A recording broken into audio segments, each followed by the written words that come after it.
Good morning class. आज हम start करेंगे सूर्यकांत त्रिपाठी निराला। ये काव्यखंड से लिया है। पाठ 7 है आपका बादल राग।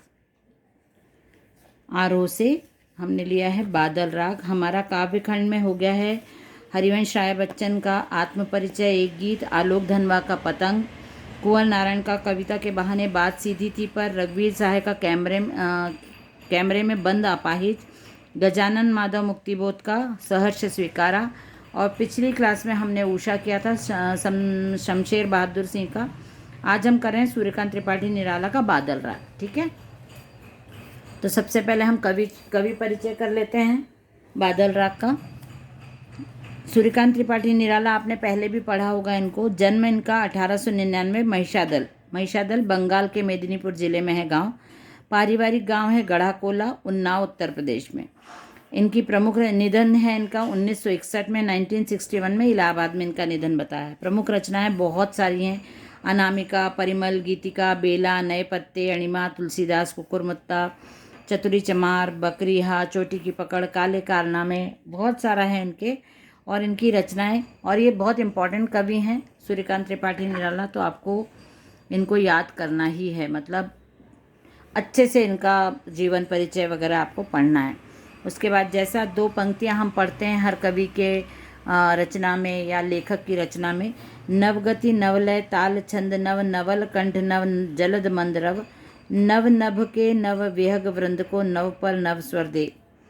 ये सरस्वती वंदना से ली हुई 2 पंक्तियां हैं और पूरा नवगति नव नव शब्द का जो उच्चारण यहाँ पे है या नव शब्द का बार बार प्रयोग किया गया है, तो नव का मतलब नया होता है कि नई गति, नया लय, ताल, छंद, सब कुछ हमको नया देना। और सरस्वती से प्रार्थना कर रहे हैं कि नवल कंठ, मतलब हमारी जो वाणी है, जो हमारे कंठ से जो आवाज़ निकलती है, जो हमारी वाणी है, वो भी नई मांग रहा है कवि।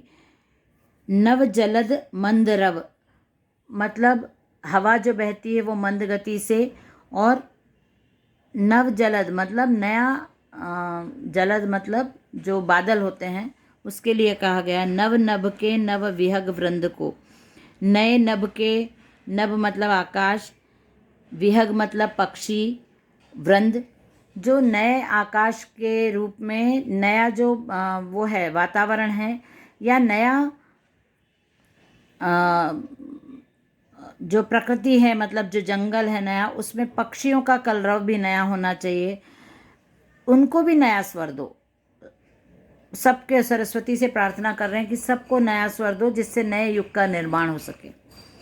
कविता को नया स्वर देने वाले निराला छायावाद के ऐसे कवि हैं। ये छायावादी कवि हैं, ये बात आपको अंडरलाइन करना चाहिए, मतलब इम्पॉर्टेंट है ये छायावाद के कवि हैं। अलग अलग वाद हुए थे, अलग अलग काल हुए थे, तो ये छायावाद के कवि हैं। एक और कबीर परंपरा से जुड़ते हैं, तो दूसरी ओर समकालीन कवियों के प्रेरणा स्रोत भी हैं।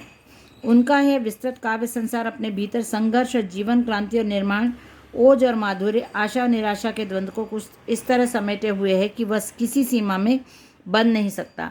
आपको लेखक परिचय, कवि परिचय अच्छे से पढ़ना है, इसलिए मैं ये रीडिंग आपके सामने कर रही हूँ, जिससे आप 1-2 बार भी इनको रीड कर लोगे तो आपको, जैसे चैप्टर हिंदी के हैं वो आप यदि रीड कर लोगे तो ओन वर्ड्स पे लिख पाओगे। जैसे आपको अभी जो हम PDF देते हैं या क्वेश्चन आंसर लिखवाते हैं, आप नहीं लिख रहे हो, आप नहीं बना रहे हो, तो लेकिन एग्ज़ाम के लिए तो आपको नोट्स प्रिपेयर करना है, तो आप समरी के रूप में आप अपने नोट्स तैयार रखो हिंदी के, क्योंकि आप एट ए टाइम निकाल के रीड करोगे तो वो, जैसे यदि आपके पास नोट्स रहेंगे और आप 2-3 बार उनको पढ़ लेते हो तो वो आपको फॉर्मेशन आ जाएगा कि सेंटेंस कैसे फॉर्म करते हैं या आपको किस क्वेश्चन का आंसर कैसे लिखना है, ये सब आपको आ जाएगा।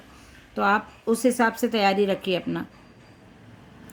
उल्लास, शोक, राग विराग, उत्थान पतन, अंधकार प्रकाश का सजीव कोलाज है उनकी कविता। जब वे मुक्त छंद की बात करते हैं तो केवल छंद रूढ़ियों आदि के बंधन को ही नहीं तोड़ते, बल्कि काव्य विषय और युग की सीमाओं को भी अतिक्रमित करते हैं।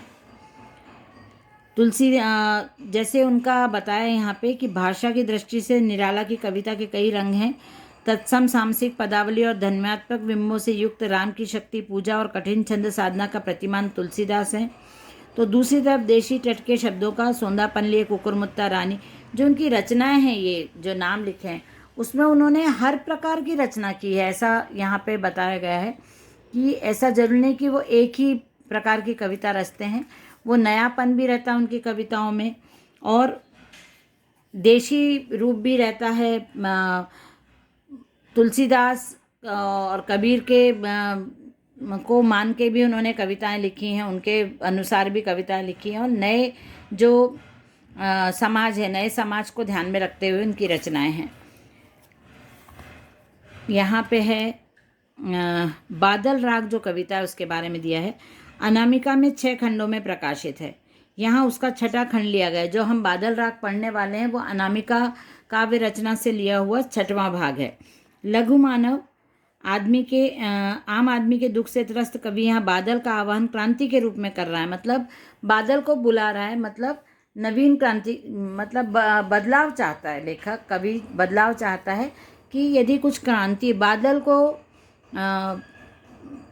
इंगित करते हुए या बादल को समक्ष रखते हुए वो क्रांति की अपेक्षा कर रहे हैं संसार में, क्योंकि विप्लव रव से छोटे ही हैं शोभा पाते। किसान मजदूर की आकांक्षाएं बादल को नवनिर्माण के राग के रूप में पुकार रहे हैं। जिस प्रकार किसान रास्ता देखता है बादल के आने की, तो बादल के आने से किसान के सारे दुख दूर हो जाते हैं, फसल अच्छी होती है और वो जीविकोपार्जन के लिए नए समय को बादल को बुलाता है, जिससे बादल आके उसके सारे कष्ट हर लेंगे। उसी प्रकार कवि चाहता है कि बादल के रूप में नई क्रांति आए जो संसार में नया निर्माण कर सके। बादलों के अंग अंग में बिजलियां सोई हैं, वज्रपात के उनके शरीर आहत भी हों तो भी हिम्मत नहीं हारते, बार बार गिरकर उठते हैं। गगन स्पर्शी स्पर्धा धीर ये बादल दरअसल वीरों का एक प्रमत्त दल दिखाई देते हैं। चूंकि ये विप्लव के बादल इसलिए गर्जन तर्जन अमोघ है।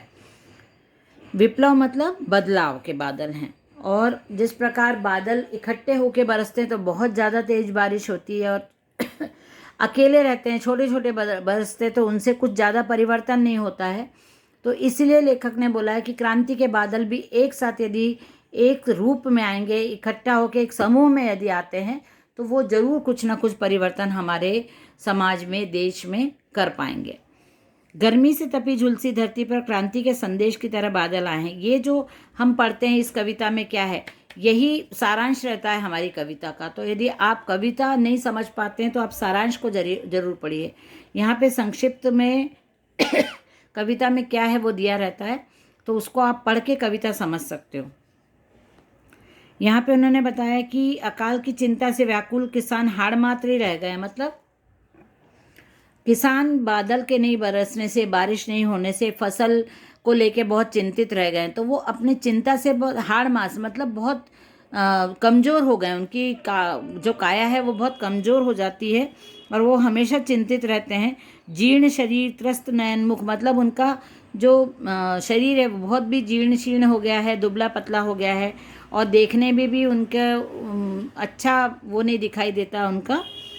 पूरी धरती का हृदय दग्ध है, मतलब पूरी धरती परेशान है। ऐसे में बादल का प्रकट होना प्रकृति में और जगत में कैसे परिवर्तन घटित कर रहा है, कविता इन बिंबों के माध्यम से इसका अत्यंत सहजल और व्यंजक संकेत करती है।